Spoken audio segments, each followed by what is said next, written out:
Vishwasai.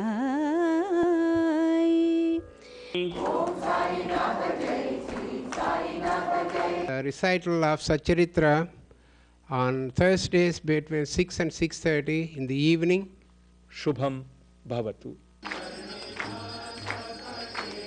Sai Baba is not limited to one statue or one akriti or one saint. Om Gananam Dva Ganapatigum Havamahe Kavim Kavinamupamashravastamam Jayeshtarajam Brahmanam Brahmanaspadana Shrunvannotibhisse Dasadanam.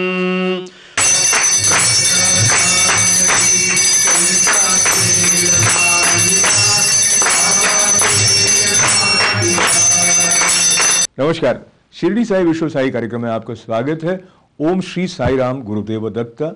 Sai Ram, जिस भी नाम से हम उसे याद करें, संबोधित करें, उससे जुड़ने का प्रयास करें, जीवन में आनंद बढ़ता है। और ये कार्यक्रम आज जब 16वीं पादान पर जा पहुंचा है, यानी आज हम आप तक पहुंच रहे हैं इस कार्यक्रम का 16वां एपिसोड लेकर, बहुत प्रसन्नता के साथ साथ आश्वस्ति साई बाबा की कृपा की, उनके अनुग्रह की हमारे साथ है। और ये कार्यक्रम कृपा के प्रसाद के रूप में ही प्रकट हुआ है। और जब जब उनकी कृपा होती है तो हम पारदर्शी हो गए अपने आप को महसूस करते हैं, क्योंकि करने वाला वही है। ये भाव हमारे अंदर जाग जाता है, हमारे अंदर रच बस जाता है। और अगर इस कार्यक्रम को देखते हुए कहीं आप वहाँ अपने भीतर रेजोनेट होते हैं जहाँ साईं बाबा की उपस्थिति की अनुभूति सघन रूप से आपके अनुभव का हिस्सा बन जाती है, तो इस कार्यक्रम की सार्थकता है। और वो स्थिति बाबा की कृपा से धीरे धीरे हम सब प्राप्त कर पाएं कि जहाँ भी हों, जिस रूप में हों, जिस अवस्था में हों, उनकी उपस्थिति का अनुभव हमारे साथ बना रहे। और जो चराचर है, जो सर्वत्र है, जिसे हम साई के रूप में भी याद करते हैं, जिनसे जुड़ते हैं, शिरडी बाबा की कृपा से इस कार्यक्रम को आगे बढ़ाते हुए हम आपको मिलवाते हैं दो वैदिक रत्नों से। ओम गं श्रीं लक्ष्मी गणपतये नमः। ओम गं श्रीं लक्ष्मी गणपतये नमः। वक्रतुंड महाकाय कोटि सूर्य समप्रभ निर्विघ्नं कुरु मे देव सर्वकार्येषु सर्वदा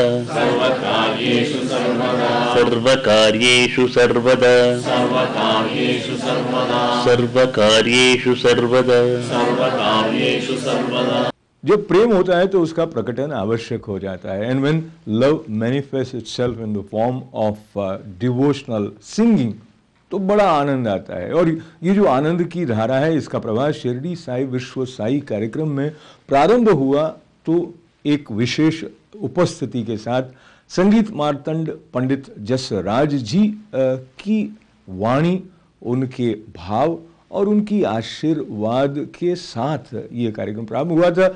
आइए हम देखते हैं कुछ झलकियां इस कार्यक्रम के द्वारा आप तक पहुंचे हुए भजनों की। विशेष रूप से पंडित जसराज जी के साथ हम याद करते हैं तृप्ति मुखर्जी जी को। और हाल ही में साई मंदिर बालविन में कॉन्सर्ट हुई थी रोशनी पद्मनाभन जी की। ये सारी श्रृंखला भाव भरी उपहार के रूप में प्रस्तुत है आपके लिए। तुम्हारे बचन सुनन को आतुर, कानन रस कछु गोलुना, कानन रस कछु गोलुना, कछु बोलुना, कछु बोलुना। साईं बचन कछु बोलुना। सुंदर बदन सुंदर सुंदर बदन सुंदर नयन सुंदर मुख कछु खोलो ना कछु बोलो ना कछु बोलो ना साईं बचन कछु बोलो ना। शिरडी साई शिरडी साई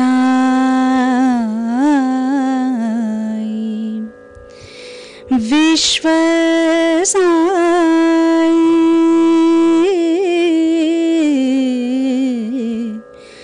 विश्व साई साई अपने सदा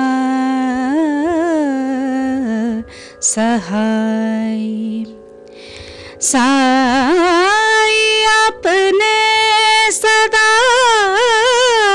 सहाय साई अपने सदा सहाय शिरडी साई शिरडी साई विश्व साई। जय हो। भर्तिपुरी साई गोपाल शिरडीपुरी ये साई गोपाल ये दीननाद साई राम ये दीननाद साई राम ये दीननाद साई राम। शब्द में बड़ी महिमा है। कहते हैं शब्द ब्रह्म है। शब्द की शक्ति को अलग अलग रूपों में ऋषि मुनियों ने हम तक पहुंचाया है और जो वैदिक उच्चारण है, जो मंत्रों का उच्चारण है, उसको हम ठीक ठीक चाहे अर्थ के साथ समझ पाएं या न समझ पाएं, पर वो एक ऐसे भावलोक की रचना हमारे लिए करता है कि हम आनंदित हो जाते हैं, आत्म विभोर हो जाते हैं। और जब सस्वर संस्कृत ब्रदर्स हमारे महादेव जी और श्रीनाथ जी इन मंत्रों का उच्चारण करते हैं तो एक निराली ही छटा बनती है। ओम शतञ्जीव शरदो वर्धमान इत्यपि निगमो भवति शतमिति शतं दीर्घमायुर्मरुतयेन वर्धयन्ति शतमेनमेव शतात्मानं भवति शतमनन्तं भवति शतमैश्वर्यं भवति शतमिति शतं दीर्घमायुः पश्यति पुत्रं पश्यति पौत्रं प्रजया पशुभिर्मिथुनैर्जायते यस्यैवं विदुषोऽग्निहोत्रं जुह्वति य उजैनमेवं वेद आयुष्याभिवृद्धिरस्तु। प्रणो देवी सरस्वती वाजेभिर्वाजिनीवती धीनामभिप्रियवतु। श्रीमहागणाधिपतये नमः। श्रीमहासरस्वत्यै नमः। श्रीगुरुभ्यो नमः। हरिः ओम्। ॐ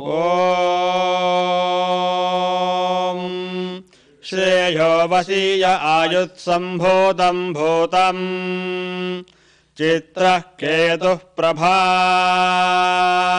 नाभान् सम्भान् तेजुष्मागुस्तेजस्वानातभग्गुस्तपन्नभितपन्नो रोचनो रोचमानः शोभनः शोभमानः कल्याणः शतमानं भवति शतायुः पुरुषः शतेन्द्रिय आयुष्येवेन्द्रिये प्रतिष्ठति अन्योन्यदाम्पत्यसिद्धिरस्तु।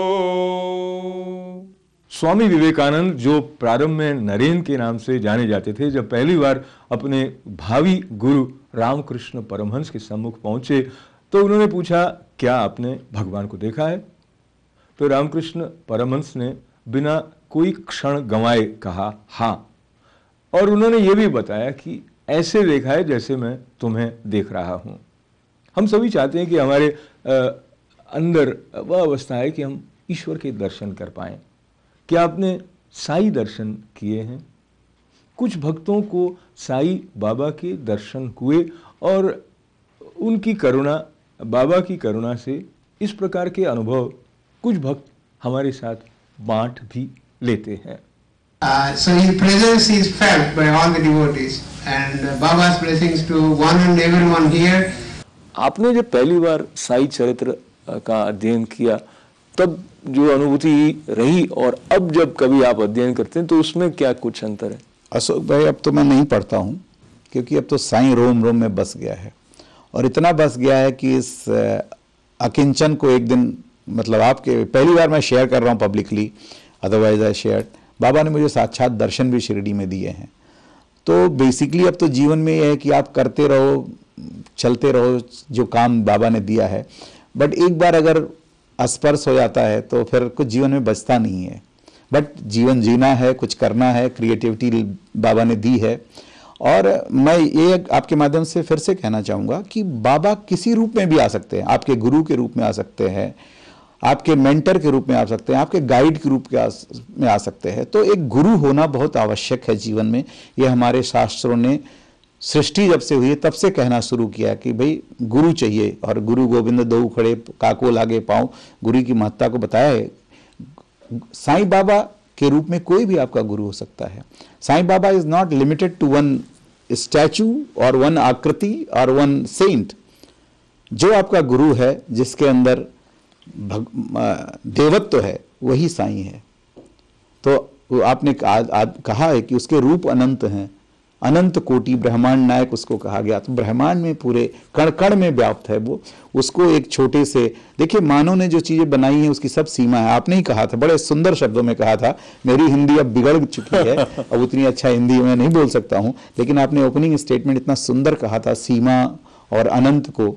तो मैं अक्सर यही कहता हूं कि जो भगवान के द्वारा बनाई चीजें हैं, ईश्वर के द्वारा, वो अनंत हैं, उसकी रचना अनंत है। जो हम चीजें बनाते हैं वो सब सीमा पहले बांध देते हैं। चाहे अमेरिका कितना भी बड़ा हो, उसकी सीमा है, कनाडा कितना भी बड़ा, उसकी सीमा है।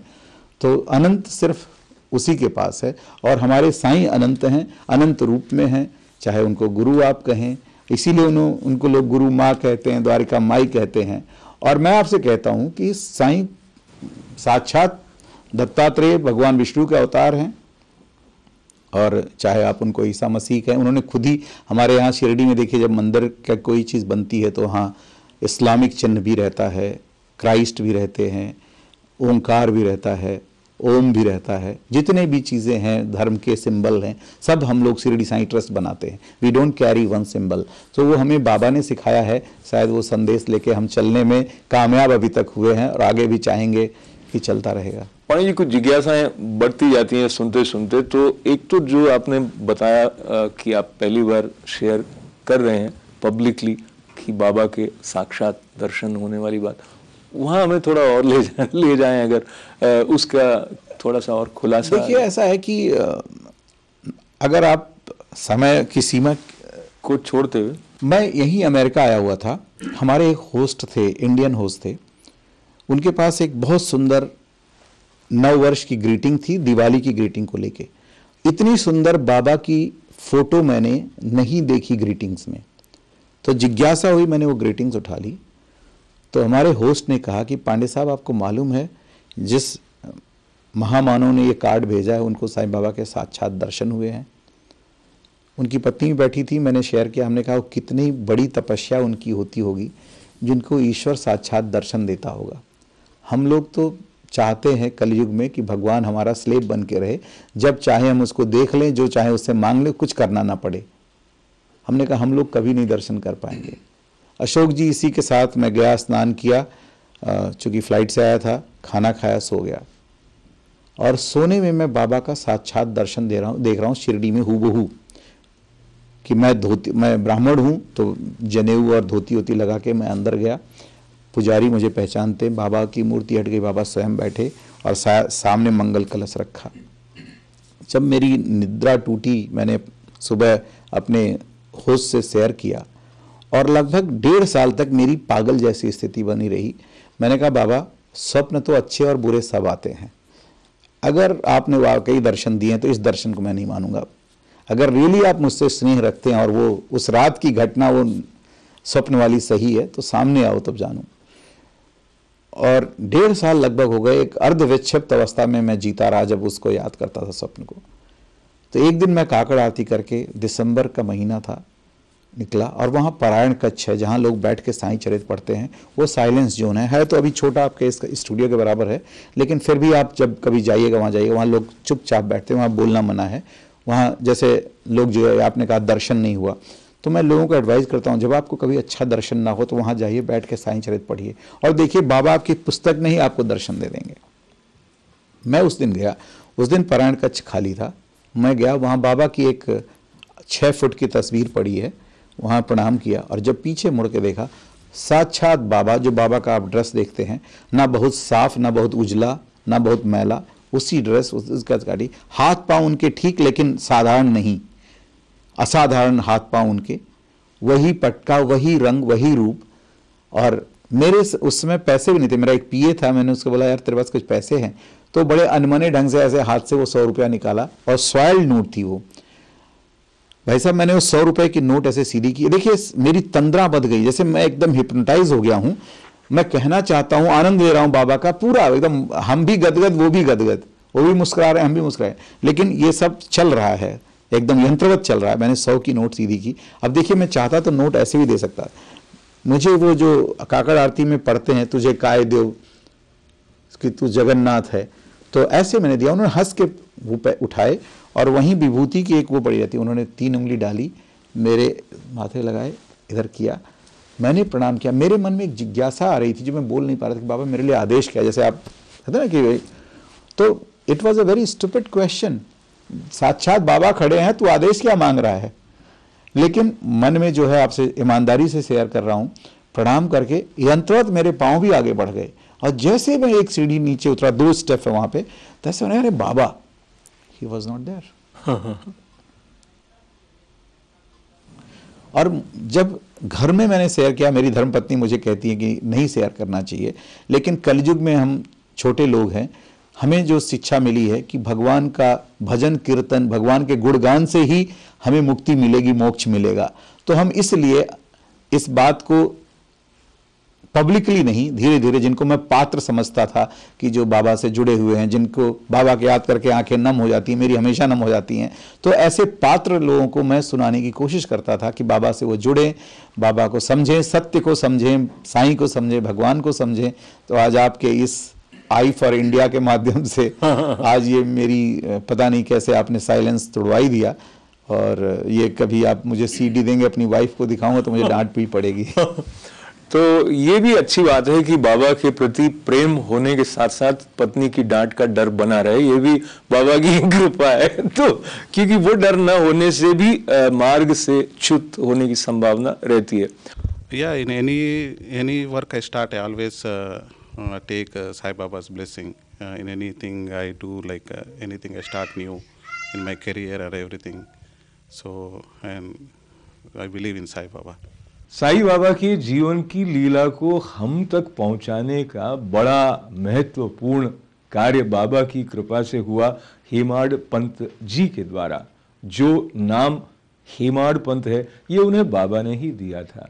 पिछले कार्यक्रम में हमने पूछा था कि साई चरित्र के लेखक का नाम बताएं, और सही नाम बताने वालों में से आप में से कुछ लोग पूरा नाम नहीं लिख पाए, पर कुछ लोगों ने इस तरह से उत्तर दिया है कि उनका नाम आज के कार्यक्रम में शामिल करना अनिवार्य सा लगता है। और ये नाम है बडाडी कोटेश्वरा राव, मनीषा दोषी, स्मिता पारिक और सीमा पोद्दार।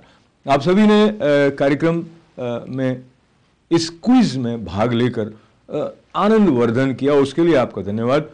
और अब समय है आज के साई चरित्र के पारायण के क्रम में प्रवेश करने का। अब अंक की महिमा देखें। आज के इस 16वें एपिसोड में हम बढ़ रहे हैं साई चरित्र के 9वें अध्याय की तरफ। पेश है 9वें अध्याय का पूर्वार्ध। यो वेदादौ स्वरः प्रोक्तो वेदान्ते च प्रतिष्ठितः तस्य प्रकृतिलीनस्य यः परः स महेश्वरः गुरुर्ब्रह्मा गुरुर्विष्णुर्गुरुर्देवो महेश्वरः गुरुः साक्षात् परब्रह्म तस्मै श्री गुरवे नमः। समर्थ सद्गुरु श्री साईनाथाय नमः। ग्रंथ सरस्वती देवताभ्यो नमो नमः। प्रार्थना नमस्कारान् समर्पयामि। साईनाथ अनुग्रह प्रसाद सिद्धिरस्तु। अध्याय 9। विदा होते समय बाबा की आज्ञा का पालन और अवज्ञा करने के परिणामों के कुछ उदाहरण। भिक्षावृत्ति और उसकी आवश्यकता, भक्तों के अनुभव। पिछले अध्याय के अंत में केवल इतना ही संकेत किया गया था कि लौटते समय जिन्होंने बाबा के आदेशों का पालन किया वे सकुशल घर लौटे और जिन्होंने अवज्ञा की उन्हें दुर्घटनाओं का सामना करना पड़ा। इस अध्याय में यह कथन अन्य कई पुष्टिकारक घटनाओं और अन्य विषयों के साथ विस्तार पूर्वक समझाया जाएगा। शिरडी यात्रा की विशेषता। शिरडी यात्रा की एक विशेषता यह थी कि बाबा की आज्ञा के बिना कोई भी शिरडी से प्रस्थान नहीं कर सकता था, और यदि किसी ने किया भी तो मानो उसने अनेक कष्टों को निमंत्रण दे दिया। परंतु यदि किसी को शिरडी छोड़ने की आज्ञा हुई फिर वहां उसका ठहरना नहीं हो सकता था। जब भक्तजन लौटने के समय बाबा को प्रणाम करने जाते तो बाबा उन्हें कुछ आदेश दिया करते थे जिनका पालन अति आवश्यक था। यदि इन आदेशों की अवज्ञा कर कोई लौट गया तो निश्चय ही उसे किसी न किसी दुर्घटना का सामना करना पड़ता था। ऐसे कुछ उदाहरण यहां दिए जाते हैं। तात्या कोते पाटिल। एक समय तात्या कोते पाटिल तांगे में बैठकर कोपर गांव के बाजार को जा रहे थे। वे शीघ्रता से मस्जिद में आए, बाबा को नमन किया और कहा कि मैं कोपर गांव के बाजार को जा रहा हूं। बाबा ने कहा, शीघ्रता न करो, थोड़ा ठहरो, बाजार जाने का विचार छोड़ दो और गांव के बाहर ना जाओ। उनकी उतावली को देखकर बाबा ने कहा, अच्छा कम से कम श्यामा को तो साथ लेते जाओ। बाबा की आज्ञा की अवहेलना करके उन्होंने तुरंत तांगा आगे बढ़ाया। तांगे के 2 घोड़ों में से एक घोड़ा, जिसका मूल्य लगभग 300 रुपए था, बहुत चंचल और तेजी से चलने वाला था। रास्ते में सावली विहीर ग्राम पार करने के बाद ही वो अधिक वेग से दौड़ने लगा। अकस्मात ही उसकी कमर में मोच आ गई, वो वहीं गिर पड़ा। यद्यपि तात्या को अधिक चोट तो नहीं, परंतु उन्हें अपनी साई मां के आदेशों की स्मृति अवश्य हो आई। एक अन्य अवसर पर कोल्हार ग्राम को जाते हुए भी उन्होंने बाबा के आदेशों की अवज्ञा की थी और ये जो घटना है इसी तरह से दुर्घटना का उन्हें सामना करना पड़ा। एक यूरोपियन महाशय। एक समय बंबई के एक यूरोपियन महाशय नाना साहब चांदूरकर से परिचय पत्र प्राप्त करके किसी विशेष कार्य से शिरडी आए। उन्हें एक आलीशान तंबू में ठहराया गया। वो तो बाबा के समक्ष नतमस्तक होकर कर कमलों का चुंबन करना चाहते थे। इसी कारण उन्होंने 3 बार मस्जिद की सीढ़ियां चढ़ने का प्रयत्न किया, परंतु बाबा ने उन्हें अपने समीप आने से रोक दिया। उन्हें आंगन में ही ठहरने और वहीं से दर्शन करने की आज्ञा मिली। इस विचित्र स्वागत से अप्रसन्न होकर उन्होंने शीघ्र ही शिरडी से प्रस्थान करने का विचार किया और विदा लेने के लिए वे वहां आए। बाबा ने उन्हें दूसरे दिन जाने और शीघ्रता न करने की राय दी। अन्य भक्तों ने भी उनसे बाबा के आदेश पालन करने की प्रार्थना की, परंतु वे सबकी उपेक्षा कर तांगे में बैठकर रवाना हो गए। कुछ दूर तक तो घोड़े ठीक ठाक चलते रहे, परंतु सावली विहीर नामक गांव पार करने पर एक साइकिल सामने से आई, जिसे देखकर घोड़े डर गए और तेजी से दौड़ने लगे। इसका परिणाम यह हुआ कि तांगा उलट गया और महाशय जी नीचे लुढ़क गए और कुछ दूर तक तांगे के साथ साथ घिसटते चले गए। लोगों ने तुरंत ही दौड़कर उन्हें बचा लिया, परंतु चोट अधिक आने के कारण उन्हें कोपर गांव के अस्पताल में शरण लेनी पड़ी। इस घटना से भक्तों ने शिक्षा ग्रहण की कि जो बाबा के आदेशों की अवहेलना करते हैं उन्हें किसी न किसी प्रकार की दुर्घटना का शिकार होना ही पड़ता है। जो आज्ञा का पालन करते हैं वे सकुशल और सुखपूर्वक घर पहुंच जाते हैं। भिक्षा वृत्ति की आवश्यकता। अब हम भिक्षा वृत्ति के प्रश्न पर विचार करेंगे। संभव है कुछ लोगों के मन में संदेह उत्पन्न हो कि जब बाबा इतने श्रेष्ठ पुरुष थे तो फिर उन्होंने सारे जीवन भिक्षा वृत्ति पर ही क्यों निर्वाह किया। इस प्रश्न को दो दृष्टिकोण समक्ष रखकर हल किया जा सकता है। पहला दृष्टिकोण, भिक्षावृत्ति पर निर्वाह करने का कौन अधिकारी है? शास्त्र के अनुसार वो व्यक्ति जिन्होंने 3 मुख्य आसक्तियां कामिनी, कंचन और कीर्ति का त्याग कर आसक्ति मुक्त हो संन्यास ग्रहण कर लिया हो, वो ही भिक्षावृत्ति के उपयुक्त अधिकारी हैं, क्योंकि वो अपने घर में भोजन तैयार कराने का प्रबंध नहीं कर सकते, अतः उन्हें भोजन कराने का भार गृहस्थों पर ही है। श्री साईं बाबा न तो गृहस्थ थे और न वानप्रस्थ ही, वे तो बाल ब्रह्मचारी थे। उनकी ये दृढ़ भावना थी कि विश्व ही मेरा घर है। वे तो स्वयं ही भगवान वासुदेव विश्व पालन करता और परब्रह्म थे, अतः वे भिक्षा उपार्जन के पूर्ण अधिकारी थे। दूसरा दृष्टिकोण, पंचसूना, 5 पाप और उनका प्रायश्चित। सबको ये मालूम है कि भोजन सामग्री या रसोई बनाने के लिए गृहस्थ आश्रमियों को 5 तरह की क्रियाएं करनी पड़ती हैं। कंडनी पीसना, पेशणी दलना, उदकुंभी बर्तन मलना, मार्जनी मांजना और धोना, चूली चूल्हा सुलगाना।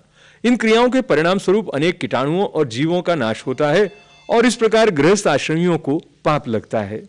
इन पापों के प्रायश्चित स्वरूप शास्त्रों ने 5 प्रकार के त्याग करने की आज्ञा दी है, अर्थात ब्रह्म यज्ञ यानी वेद अध्ययन, ब्रह्म को अर्पण करना या वेद का अध्ययन करना, और दूसरा पितृ यज्ञ, पूर्वजों को दान, तीसरा देव यज्ञ, देवताओं को बलि, चौथा भूत यज्ञ, प्राणियों को दान, पांचवा मनुष्य अतिथि यज्ञ, मनुष्यों को दान।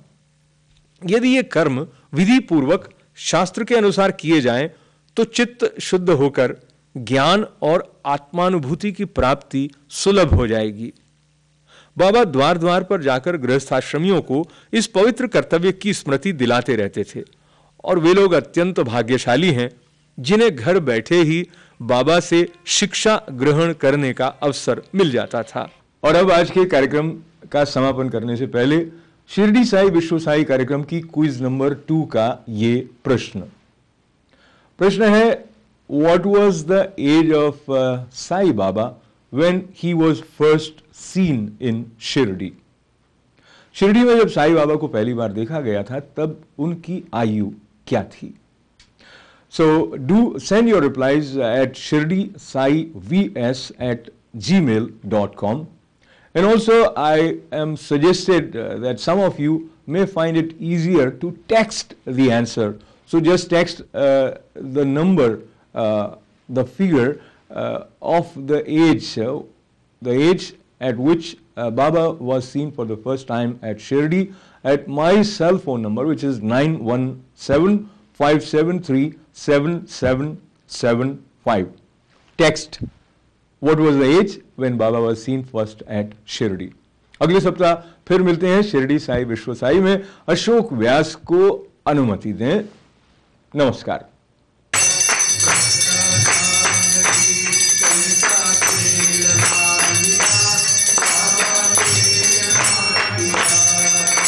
राम राम राम जय श्री साई राम, राम राम राम जय कोदंड रामा, राम राम राम जय कोदंड रामा, राम राम राम जय कल्याण रामा, राम राम राम जय कल्याण रामा।